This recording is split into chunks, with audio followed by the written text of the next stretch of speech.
When the world ended, nobody came up the mountain to tell us. No official, no soldier, no emergency broadcast that reached this far. The regional office stopped returning calls on a Wednesday. The supply van stopped coming. The road below went quiet in a way that roads are not supposed to be quiet. We are 23 kilometers above the village of Dunwich, which is itself 60 minutes from the nearest city. We are 11 children, a handful of adults, a stone wall, and whatever this mountain decides to give us. Nobody thought to check on the forgotten orphans at the top of the road. I have decided that was the first thing that saved us. My name is Margaret Solano. Everyone calls me Mara. I've been head caretaker of St. Ambrose Children's Home for 22 years. Before that, I was a ward here myself. I grew up in these rooms, left for university at 18, and came back in my late 20s when the woman who raised me fell ill. I took the work from her hands. I haven't left since. St. Ambrose sits on a shelf of mountain rock. The road up is single lane, paved only in the lower half. We get monthly supplies by van on the first Tuesday in spring and summer, and a bulk order for the winter at the start of the fall. We get visitors approximately never. The building is a former monastery from the 1800s. The stone walls are original. The wrought iron gates were built to mark boundaries, not as defense. But they're extremely solid. 3 years ago, a donor, an engineer, and a former resident at St. Ambrose funded solar panels and a biogas unit. Between the two, we're functionally independent of the grid. We have a well in the central courtyard that Daniel says has never run dry. Daniel is our gardener and cook. He's not a man who says things that aren't true. We have 2 dairy cows, a rooster, 6 hens, and a kitchen garden. Daniel's been expanding for years. 2 apple trees in the south yard, a compost system feeding the biogas unit. We're as well positioned as a place could be. I keep telling myself this. It was a Tuesday when everything started. Supply day. The van was due at 11. It didn't come. This wasn't unprecedented. The road floods sometimes. I left a message with the depot and went about the day. The children had lessons. Daniel made his Tuesday soup for lunch. Everything is completely ordinary. At 2:30, I reached Greta at the depot. She sounded strange, compressed, like someone working very hard to stay professional. She said the delivery was canceled. There was a situation in Westport. She'd call back with more information. She didn't. At 4 o'clock, I looked at the news. I used my own laptop because I didn't know what I'd find, and I wanted to know before the children did. Westport, the coastal city, 60 minutes away. 300,000 people. I watched footage of its streets for 15 minutes. Then I closed the laptop and sat at my desk for a moment, looking at the framed child's drawing on my wall. A house on a hill. Yellow sun. Then I went to the kitchen and told Daniel the supply van wasn't coming and we should talk after dinner. After the younger children were in bed, I brought the 4 oldest to the classroom. Logan, 17. Elin, 16. Marcus, 15. Ethan, 15. I said, I'm going to show you something. You're old enough to see it. Keep the details from the younger ones for now. Not to deceive them, but because what I tell them needs to be in words I choose. I turned the laptop to face them and pressed play. We watched for 40 minutes. Nobody spoke. When I closed the laptop, Ellen asked if it would reach Dunwich. I said I didn't know yet. She asked what we do. I said tomorrow morning we take stock. Food, water, power, fuel, medical supplies, tools, everything we have. We write it down, then we know where we stand. Logan said he'd help. I sent them to bed at 10:30. Before I sat down to start this record, I went to the main gate and checked the latch. I stood there with both hands on the bars, looking out at the road below, at the dark. Nothing moved. The gate is latched. The children are asleep. Daniel has bolted the south yard access. Tomorrow we count what we have. I was up before 5:30. I made tea in the kitchen without the overhead light and looked out at the courtyard. The well, the gate, the darkness beyond, the short version of what we had. Food for months, if we're careful. The root cellar full, the garden still producing, animals healthy. water from a well that's never run dry, power from the solar array, and cooking gas from biogas, both functioning. A medical kit shipped by Cecilia 4 months ago, better stock than we had any right to expect. The first interruption came at 7:15. Daniel appeared in the doorway. The boys are on the classroom computers. I walked to the classroom. Logan, Elin, and Marcus were at the back table. 3 laptops open, 3 different feeds. Ethan had looked for 10 minutes, then gone to sit alone in the courtyard. What they'd found was worse than Tuesday night. Not just Westport anymore, dozens of cities, the same thing playing out everywhere. I watched for 15 minutes, then I closed the laptop. I said, that's enough for this morning. Marcus mentioned the comments saying it started weeks ago, before the news reported it, that people were already getting sick and it wasn't being called correctly. If it started weeks ago, there was nothing to do about what might have already happened. I said, we don't have enough information yet. What we know is here. We stay here, and we're careful. After breakfast, I sent the older 4 to their tasks. Logan took the perimeter wall inspection. Elin took the building interior, every window latch, every door. Marcus and Daniel cataloged the food stores. Ethan I kept with me to draw the compound, every room, every outbuilding, every wall. A complete map. I tried the regional office. Nobody picked up. I tried our caseworker, the emergency duty line, the county emergency management, the state child welfare authority. Nobody came. Nobody is looking at a register of rural facilities thinking about the one at the top of a mountain road. Standing in the kitchen doorway, watching the children eat breakfast, I felt something that wasn't dread. It took me a moment to identify it. Relief. The food count showed we were solid. Months of stores, if we're careful. Daniel had been collecting mushrooms from the North Slope for 2 autumns, dried and sealed on the back shelf. Marcus found them, and Daniel said, those are insurance. I want to tell you about Cecilia. She came to St. Ambrose in 1997 when she was 9. She trained as a nurse and now works in rural medical outreach. She registered us on her organization's supply list. Every 6 months, for 11 years, a box has arrived, packed by someone who knew exactly what a place like this needed. The June kit was the largest she'd ever sent. Her note said, I added extras because my instinct said to. I hope you never need them. I've tried calling her multiple times. The line doesn't connect. By mid-afternoon, I had the full inventory. The honest assessment. If we're genuinely careful, and if the garden keeps producing, and if the animals stay healthy, and if the systems hold, and if nobody becomes seriously ill, we could manage. St. Ambrose sits 23 kilometers up a mountain road. Our supply van comes once a month in the spring and summer, and once at the start of the fall with a bulk order for the winter, which never arrived.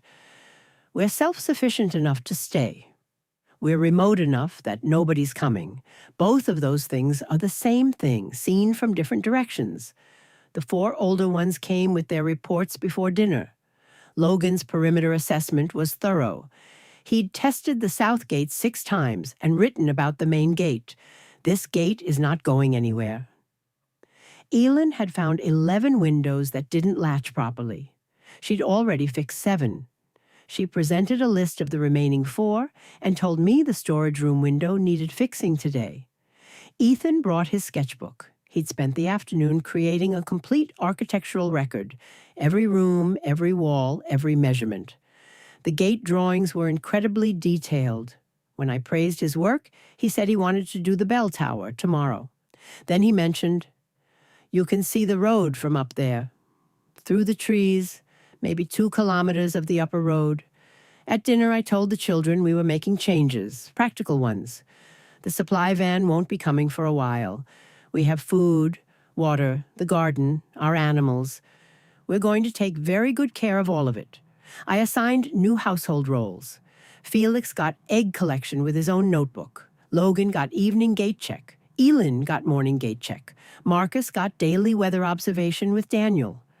After the younger children were in bed, I sat with Daniel and Priya. Daniel poured 3 small glasses of brandy. Priya said she'd called her sister that morning. No answer. I said the lines have been overwhelmed since Tuesday. We sat with that. Before bed, I went up to the bell tower. The steps are stone, worn concave by 1.5 of feet. The bell chamber is open on all 4 sides. Ethan was right. From the south-facing window, I could see 2 kilometers of switchbacks descending through the trees. The upper road, pale in the moonlight. The road was empty. I checked the main gate, latched and solid. I checked the south gate. Everything held. I've been reading everything I can find online before the connection degrades. What I'm recording isn't official information. There is no official information anymore. It's fragments from medical forums, survivor accounts, archived news reports. What I believe I know, it spreads through contact with infected bodily fluids, blood, saliva. A bite is almost certainly fatal. There are no known survivors of a bite. The progression after exposure isn't uniform. Some transform within an hour. Others last a day or 2. The fever is the marker. It comes on fast, within hours. After the fever breaks, they reanimate. I'm going to write that plainly. They die, then they get up. What gets up is not what lay down. Motor function returns, but it's not coordinated. They're drawn to noise and movement. Quiet, steady motion is often ignored. They don't appear to tire or feel pain. They're not fast. Accounts from calm encounters describe them as slow. Manageable if you're calm, lethal if you're not, or if there are enough of them. The question is how it started. Comments on feeds say it started weeks before Tuesday, that people were getting sick and it wasn't being recognized. Medical forum posts from 6, 7, 8 weeks before describe clusters of unexplained deaths. Healthy people, no warning, dead, and then not dead. The figure Daniel and I saw on the road was the first. Daniel woke me at 2 a.m. He'd heard something from the road below. We went to the east wall together. A single figure on the lower road, maybe 300 meters below the gate, moving in that directionless way, wrong in a way your body recognizes before your mind does. We watched for 10 minutes. It didn't approach. It drifted toward the tree line and disappeared. I told Logan in the morning. He's been on that wall every evening since. The internet went down properly on a Tuesday. 3 weeks after the first Tuesday, the signal simply stopped and hasn't come back. The outside world is now entirely theoretical. The road below is the only news we have. Marcus has been learning to read the mountain weather with Daniel, cloud formations, temperature changes, wind direction. He's getting good at it. Last week he predicted a hard frost 2 days early based on the behavior of the cows. Ethan's been drawing the road from what he imagines it looks like. He showed me one drawing, the switchbacks from the bell tower's perspective, and on the lowest curve, a single small figure, rendered in a few lines, unmistakably wrong in its posture. I asked how he knew what it looked like. He said he didn't. He just drew what the description felt like. He got it right. By the 5th week, the figure had become figures. 2 or 3 visible at a time on the lower road, sometimes more, sometimes none for days. They don't approach. They don't seem aware of us. The gate is set back from the road, elevated, the tree line providing cover. As long as we're quiet, there's no reason for them to look up. Logan noted the number of figures seems to correlate with wind direction. South wind, uphill toward us. The road is often empty. North wind, downhill away from us. Figures appear more frequently. They may be following scent or sound on the wind. On north wind days, we're more cautious. The nights are harder than the days. During the day, there's work. And work is structure. The nights are when the road is invisible and sounds from below are unidentifiable. I've become a light sleeper. Any sound from outside brings me to the window. Daniel sleeps in 2-hour intervals. Priya appears at breakfast every morning composed, though I suspect she barely sleeps. We don't talk about the nights. We talk about the garden, the weather, the children. One evening, Aylin came and sat across from me. She asked if I thought anyone was looking for us. I said the regional office knows we're here. She said that's not what she asked. I said, honestly, I think we're on our own. I think we have been for a while. And I think St. Ambrose has been preparing for this without knowing it for longer than either of us has been here. She said, okay, the road below is a presence now. Something we account for, something that shapes our days. Logan watches it. I watch it. Daniel watches it from the south yard when he's working. Nobody is coming up this road, except that's not entirely true. Something is on this road, and the road goes in both directions. He came on a Wednesday morning. I was in the south yard with Daniel when Logan appeared. There's a man at the gate. Daniel took the shotgun. We went to the main gate. We heard him before we saw him clearly. A voice from beyond the bars. Not shouting, but raised enough to carry, "Hello, is anyone there? I can see the solar panels. Someone is here, please." He was standing with both hands visible, palms forward. A deliberate choice, late 30s, tall, weathered from outdoor work. Dark hair, several days of beard, damaged clothing. A shotgun slung across his back, a pack at his feet. Exhausted in the way of someone running on adrenaline for days who's just felt it run out. He said, "I'm not bitten. I know that's what you need to know. No bites, no wounds. I can prove it." I asked where he'd come from. Dunwich, or what's left of it. I asked when he was last near an infected individual. He described being in a building when they came through the window. Same room for maybe 2 minutes before reaching the stairs. No contact, no wounds. I sent Logan inside. Then I told Owen to remove everything. I needed to see every inch of his skin. He did. He removed all his clothing at the gate in the cold morning air, and I examined him thoroughly through the bars. No bites, no scratches, nothing. I asked him everything I could think to ask. His answers were direct, without elaboration. Owen Marsh, District Forest Ranger. His station was 12 kilometers north. He'd been on a standard rotation when his time was up, drove to Dunwich for supplies 8 days ago. Dunwich was already gone when he arrived. He'd found Clara Bowen barricaded in the inn kitchen. They'd stayed 2 days. On the 3rd day, a cat knocked over pans. The window took pressure and gave way. Clara went left. Owen went to the stairs. He doesn't know what happened to Clara. He said, "This is the children's home up the mountain." I didn't know what else to do. I had nowhere left to go. I spoke quietly to Daniel. Daniel looked at Owen for a long moment, then said, "He knows this mountain. A man who knows this mountain and came to us is telling us something." I told Owen, "We have an isolation wing, separate from the rest. You stay there, door locked from outside. 7 days. If you show no symptoms, we discuss your situation." He unshouldered the shotgun and held it out through the bars. Daniel took it. I unlocked the gate. The 7 days passed. Each morning and evening, Daniel stood at the door with his shotgun while I set the tray inside and asked my questions. Each time, Owen answered the same. No fever, no symptoms, nothing to report. On day 3, he told me about the military. 2 tours, infantry, 11 years as a forest ranger since. He knew weapons and field first aid and how to move through terrain quietly. He was telling me because there were children here and I should know what he could offer. Then he said the mountains were quiet. I wanted something quiet. On day 7, I opened the door at 8 in the morning. Owen was standing at the far wall.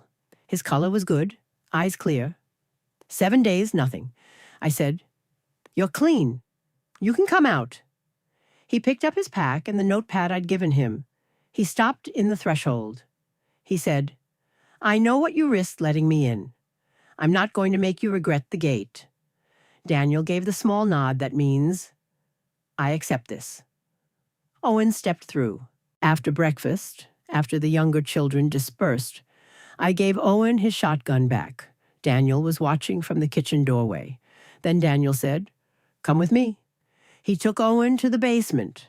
The basement has a locked room at the far end, the brothers' equipment store, 4 old hunting rifles that don't work anymore, a crossbow, newer, functional, 6 hunting knives, 2 hatchets, a maul, a machete, various heavy tools.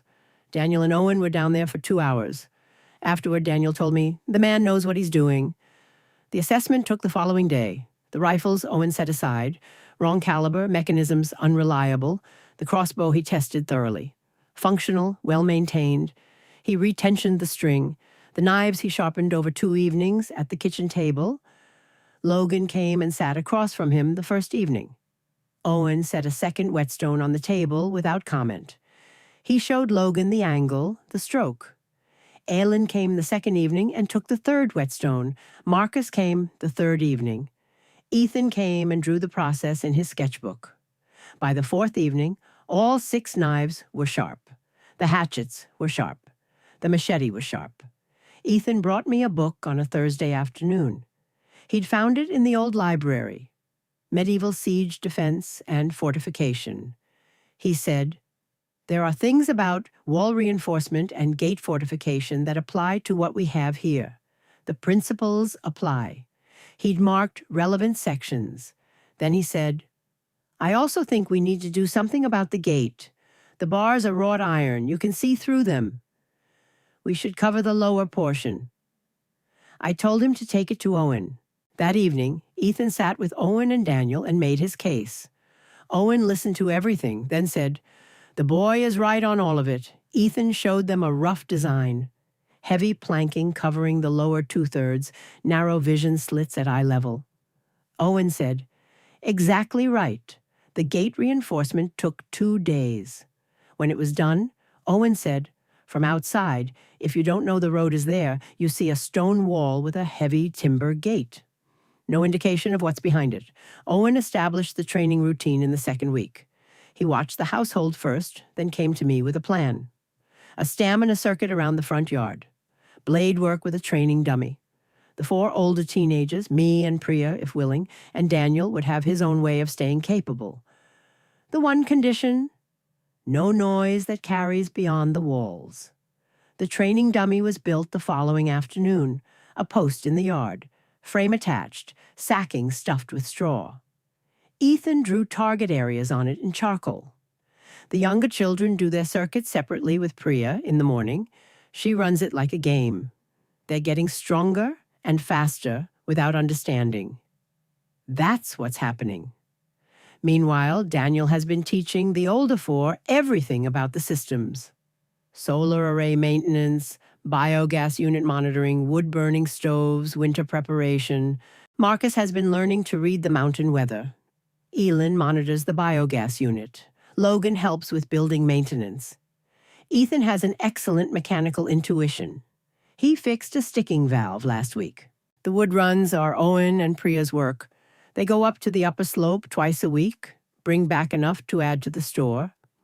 Owen knows the terrain well from his ranger years.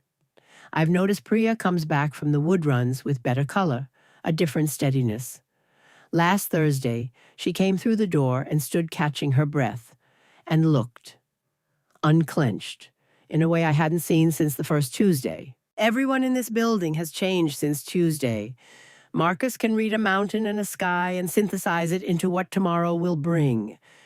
Elin can hold the operational logic of a building in her head. She's the building manager of St. Ambrose, though I haven't given her that title. Logan carries weight without it showing.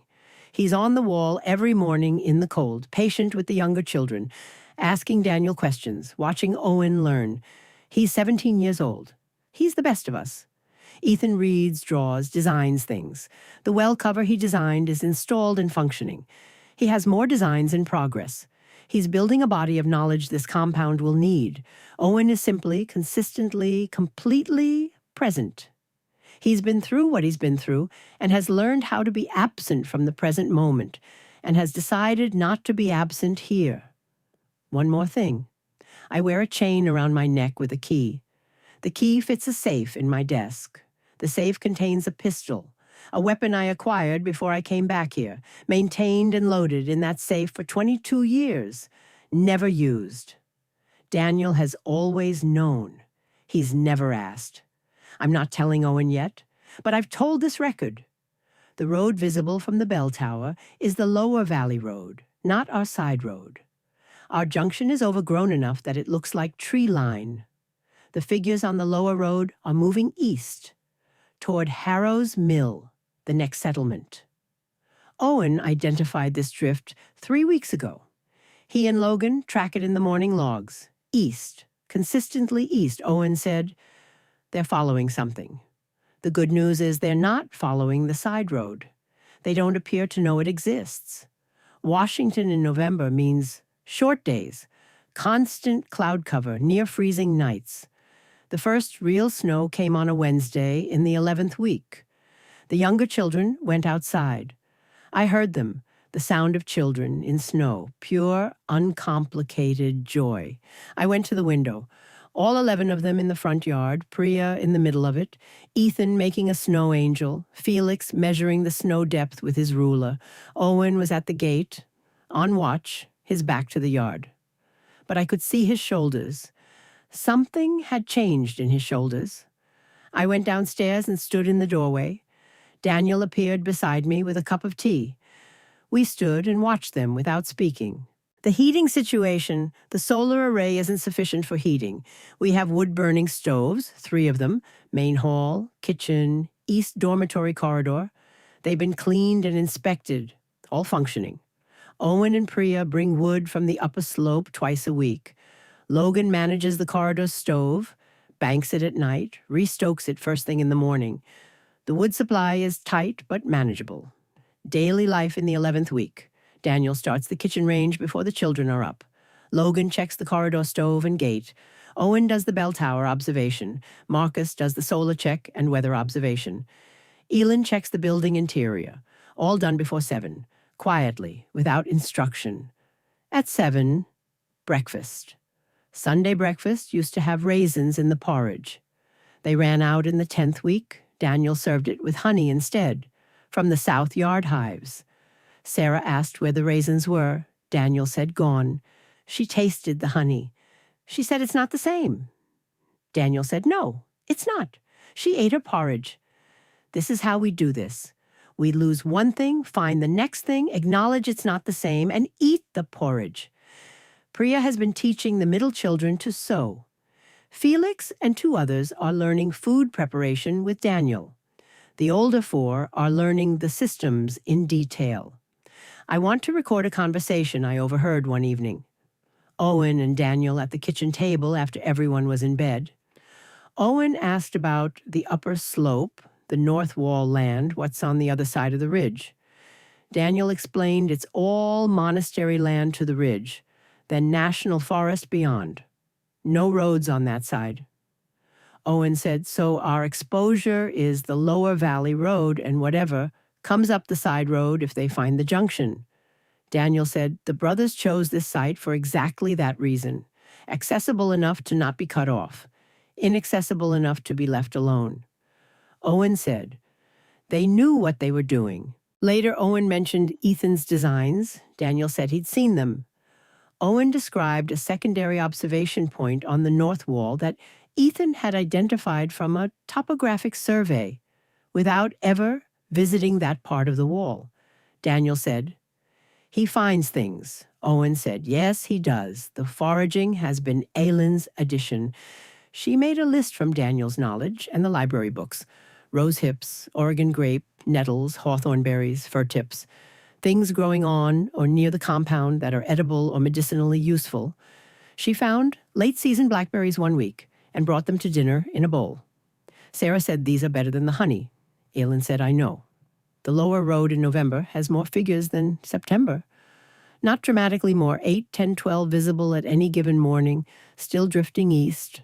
I stand at the bell tower and watch them and think about the overgrown junction at the bottom of our road and how much we owe to that geography.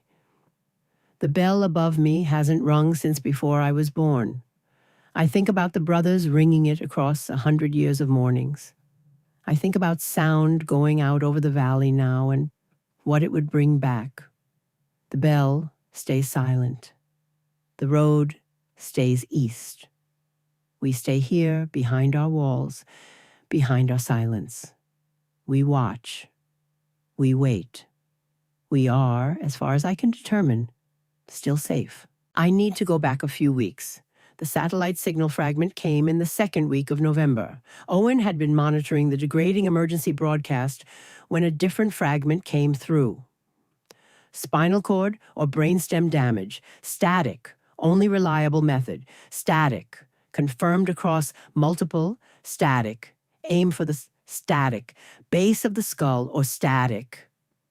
8 words with gaps. Owen wrote them down and brought them to me. I'm a former nurse. I know the brainstem, the upper cervical spine, C1 and C2. Damage there produces immediate and complete loss of motor function. Owen said it matched military briefings he half remembered. I said the anatomy is correct. The question was delivery. Owen had been watching Elin in training. Not because she was loudest or most aggressive, but because she was precise. Every blade strike placed exactly where intended. He wanted to move her to the crossbow. He said, "She'll be more accurate than me within a month." He asked her. She said yes. Within 2 weeks, she'd split a bolt on the post at 40 meters. The bell system was Ethan's design. He'd been thinking about orientation. The infected respond to sound, turn toward it. If you could make them turn, you could choose what they faced. If you could choose what they faced, you could choose what they exposed. He showed the sketch. Battery-powered bells on wire frames, placed at specific points along the tree line, triggered by remote relay. Marcus looked at it and said, "I can build this." He built 3 units over 4 evenings. Daniel found the materials. Ethan mounted the bells during a south wind morning. Owen and I worked out the application. A bell at a specific position would orient an infected at the wall to face a specific direction. That direction would expose the base of the skull or upper spine. The crossbow bolt would cover the rest. The system was ready before we knew we needed it. Wednesday, week 13, 10:43 in the morning. I heard the main door close with a specific quality, not the ordinary sound, a different sound, the sound of someone thinking about the closing. Owen was in the hallway before I reached it, moving quickly and quietly. Priya directly behind him. Physically fine, but her face had a quality I hadn't seen before. Owen said, low and controlled, "North slope, 6, maybe 8. We nearly walked into them." My chest tightened before my brain processed the words. He said, "They're moving downhill. We heard them in the trees before we saw movement." I stopped Priya, and we backed out slow. They didn't react. But they were maybe 60 meters above the wall when we came through the gate. 60 meters. He said, "We have maybe 15 minutes before they hit the tree line." What happened in the next 8 minutes? Daniel took his shotgun. He moved with purpose, not running. Priya went to the classroom. I heard her voice, warm and unhurried. "We're going to do something different this morning. We're going to the reading room upstairs. Bring your things." Sarah asked why. Priya said, "Because I want to show you something in the upstairs library." They went. They trusted her, and they went up the stairs without understanding what was moving toward the north wall. The heavy doors of the reading room closed. I went to the north wall. Owen was already on the wall walk, Logan beside him. Elin there with the crossbow loaded. Marcus at the remote unit watching Owen. Daniel came up behind me. I looked at the tree line. I'd watched figures on the lower road for weeks.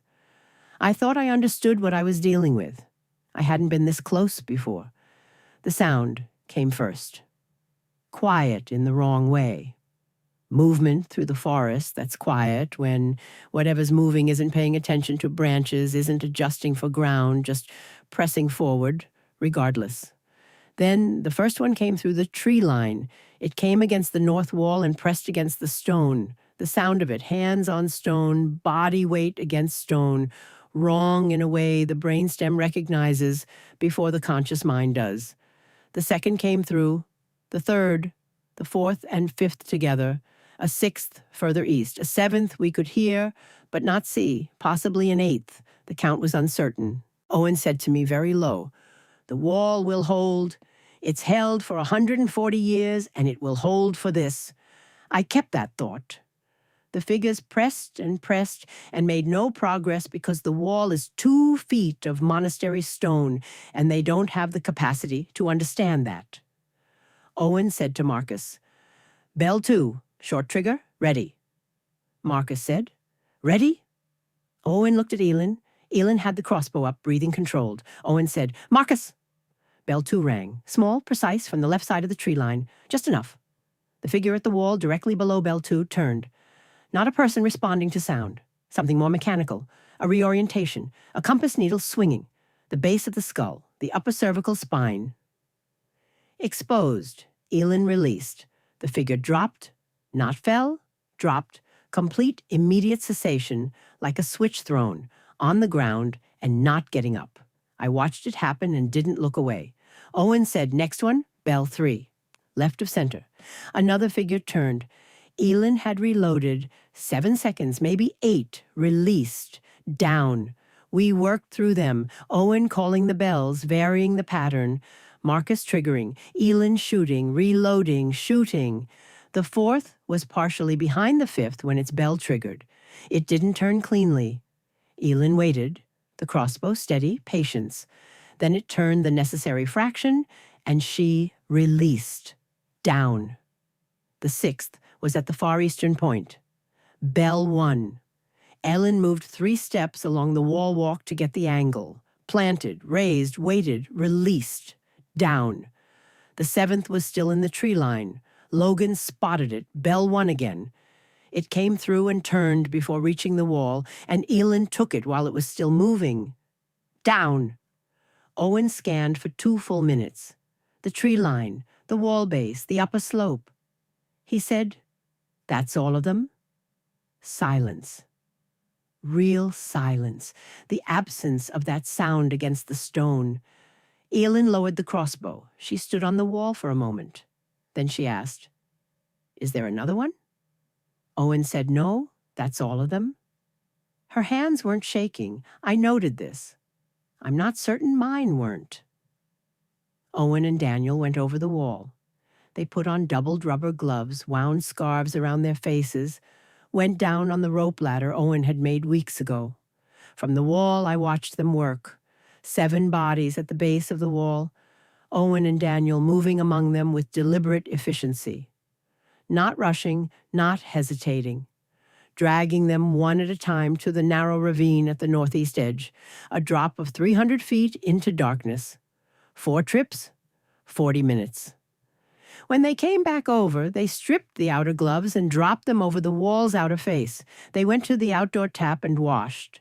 Hands and forearms to the elbow, cold water and strong soap, thorough and deliberate. Neither spoke. At noon, I knocked on the reading room door. Priya had been reading to them. The children came out blinking slightly. At lunch, I told them there had been a situation on the north slope that had been handled. Felix asked what kind of situation. I said the kind that gets handled and then it's fine.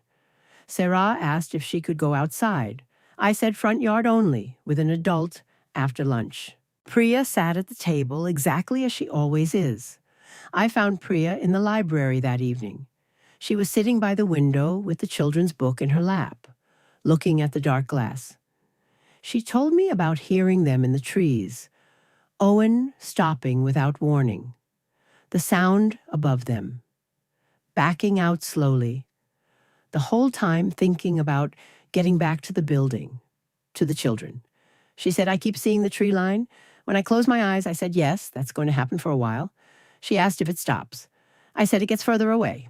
The image is always there, but it gets further away." She said, 7 people, Mara. Who thought they were safe up there? We sat in the library for a long time, not talking, just sitting.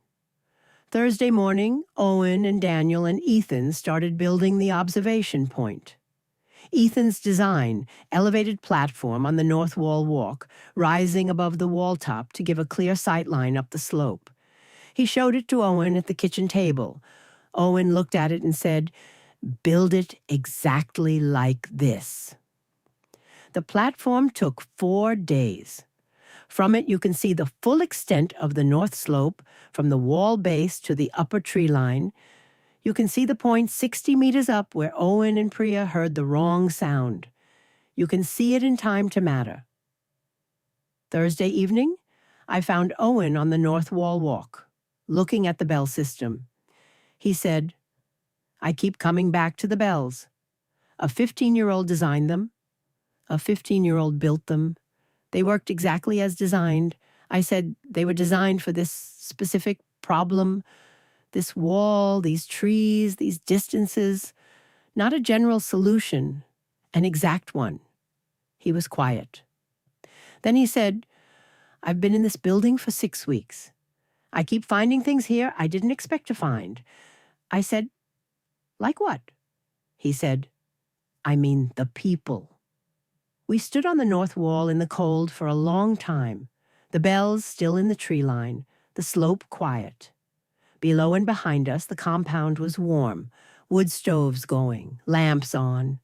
Daniel's kitchen sounds, a child's voice. I thought about the 7 figures, about the natural fall in the upper forest, a beautiful place where someone might have camped and thought, "Here, we're safe here." Then I stopped thinking about it, the way you stop thinking about things you cannot change. The compound was warm, everyone was inside, the wall held. Spring came the way it always comes. A morning when the frost didn't return, a week when temperature held above freezing through the night, the first rain that was rain rather than sleet. Daniel's seedlings went into the ground in the 3rd week of February. The children helped, even the youngest.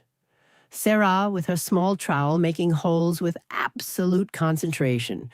The lower road still had figures, fewer than winter, but present, still drifting east. The broadcast came on a Wednesday evening in the 3rd week of February. Owen had been monitoring the satellite phone. Mostly degraded loop, automated emergency broadcasts cycling on backup power, getting less distinct each week. Then on a Wednesday evening, he came to my office and played it. A real voice, live, present. A man's voice, measured and calm. "This is the Cascade Valley Settlement broadcasting on emergency frequency 156.8. We are a community of approximately 240 people located in the Cascade foothills. We have water, power, medical capability, and food production. We are open to survivors. We broadcast every Wednesday and Saturday evening at 1900 hours. If you can hear this, you are not alone." Static. Owen pressed stop. We sat for a moment. I said, 240 people. He said, "Yes, live broadcast. Someone's at that transmitter right now." I asked how far. He said approximately 140 kilometers northeast, through the mountains. No direct road. You'd have to go down to the valley, east along the coast highway, then north into the foothills. I said, "Through the coast highway?" He said, "Yes." He said, "Mara, before we bring this to the table, I want to tell you something." He described what he saw between his station and our gate, people moving through the valley, through villages, not looking for safety, looking for what was left. A farmhouse. 3 people who'd been alive in it recently. He watched from a distance. Didn't intervene because there was nothing he could do. He said, 240 people who know your coordinates is not a rescue. It's information in the hands of people you cannot vet. Some of them are good, some are not. You cannot know which from a broadcast," he said. "I would not respond to this broadcast. I would not tell anyone outside these walls that we exist. I would keep monitoring so we know if the situation changes, but I would not give our location to 240 unknown people." He said, "The infected have rules. They're drawn to sound and movement. They don't reason, they don't plan. What I saw on that road, that had rules too, different rules. Harder to defend against." I said yes, I'd been thinking the same thing. I brought it to the kitchen table that night, everyone. I played the broadcast twice. When it ended, Logan asked, "Should we respond?" Owen told them what he'd told me, what he saw on the valley road, the farmhouse, the 3 people. He said, "The infected won't come because you have things worth taking. People will." 240 people who know your location, who know you have children and walls and food. That's not a community that will help you. That's information that could end you. The table was quiet. Logan said, "But they might be good people." Owen said, "Some of them certainly are." Logan said, "And we're just going to leave them not knowing we're here." Owen said, "Yes." Logan looked at me. I said, "I know what you're thinking. You believe in people. You should, but believing in people is not the same as giving 240 unknown people our location and the information that there are 11 children up a mountain road with food and walls." I said, "The infected are a threat, we understand. We have a method. What Owen is describing is a threat we have no method for." I said, "We do not respond." Logan looked at the table for a long moment. Then he said, "I understand." Elin asked what we do if they find us anyway. Owen said, "We're 23 kilometers up a mountain road with an overgrown junction that looks like tree line, no lights visible, no smoke visible, no noise that carries. We're not findable unless someone already knows we're here." Marcus said, "So we just keep listening." Owen said, "We keep listening. We monitor. If something shifts, we discuss it again." Daniel said, "The brothers were not findable either. 140 years of not being found. The mountain keeps its own counsel. So do we." Sarah said, "If we're staying, can we have something good for dinner?" Daniel said yes and went to the kitchen. In the weeks after the broadcast decision, I started teaching. I'd been teaching Priya the medical kit since November. She's genuinely capable now.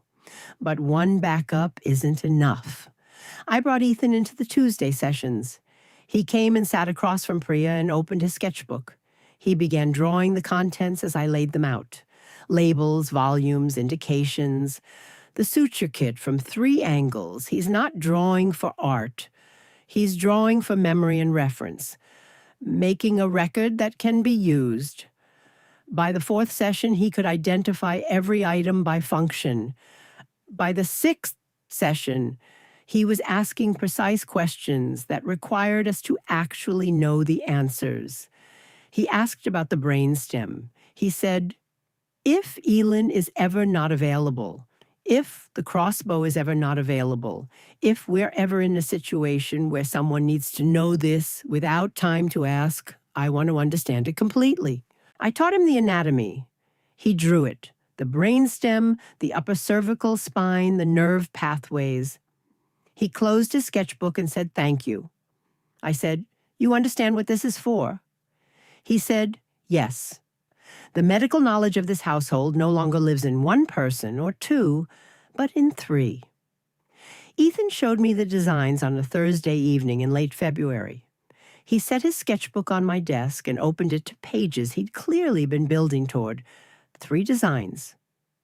The secondary observation point, a reinforced storage annex off the root cellar, and the greenhouse, built against the south wall using solar thermal capacity and a lean-to frame, designed for year-round food production at this altitude. I sat with the greenhouse design for a long time. Ethan started explaining the glazing problem. We'd need polycarbonate sheeting or glass, maybe the supply van. I said, "We're going to go to Dunwich, Owen and I, when the road is passable."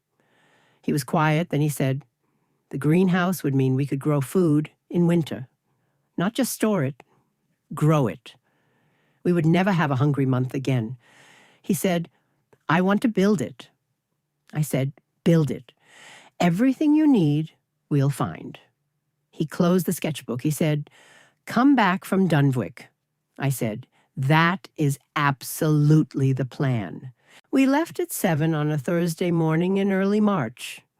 The mountain was cold and clear. Owen had done the bell tower observation.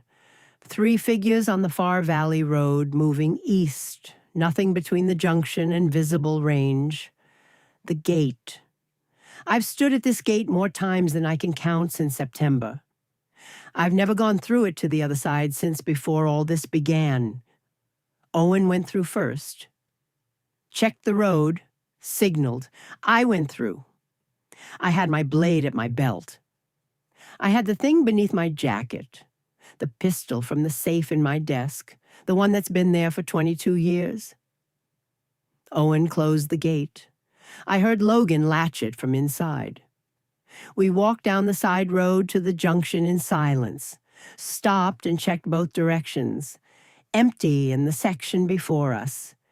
East, at distance, a single figure moving away. We waited until it was out of sight. We turned west, toward Dunwich. Dunwich wasn't destroyed. It looked like a village that had been left. Doors open that should be closed. A car stopped at an angle, driver's door still open. The general store's door hanging wide. The church, exactly as it had always been. 2 figures at the far end of the main road. We stopped, waited until they were around the bend. We went to Peter's house at the western end. The van was there, parked behind the house, depot livery on its side. Intact. Owen checked the yard perimeter. Then he said quietly, "Mara." He was at the back window. Peter was inside. He'd been there for some time. The back door was latched from the inside. I stood at the window. I thought about Peter arriving every first Tuesday for 11 years, within 15 minutes of schedule. The cup of tea he always accepted. Owen said, "We need to go in." The back door had a standard lock. Owen addressed it in 4 minutes. We went in. We did what needed doing. Owen did most of it. We were careful. Gloves, scarves, nothing on bare skin. Then Owen found the van keys on the hook inside the back door. I held the keys for a moment. Then I went to the van, the back. Every autumn since my first year, I've placed a bulk winter order with the depot.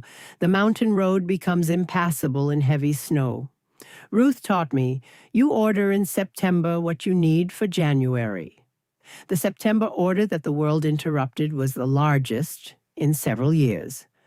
The Alumni Fund had received a significant donation, and I'd used it to build the stores. It had been sitting in the back of the van since September. 6 months in a dead man's yard.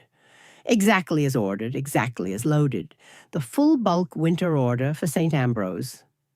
Owen looked at the inventory. He said, "Is this your order?" I said, "Yes." All of it. He said, he kept it. We loaded what else we could find. Tools from the shed, rope, tarpaulin, diesel. On the second shelving unit, 3 flat boxes in protective packaging. We found polycarbonate sheeting at Harrow's Agricultural. Ethan had drawn the greenhouse in December, known we'd need glazing. Been right. We loaded the sheeting carefully. At the fuel station, I went in while Owen watched the road. The shelves held canned goods, dried stores, medications, and on the bottom shelf, 3 large boxes of ammunition compatible with Daniel's shotgun. We took everything useful. We drove out of Dunwich at 9:47. 23 kilometers up the mountain road in the depot supply van. The engine loud in the spring quiet, the mountain rising around us. We came around the last bend at 10:15. The gate was there. I got out.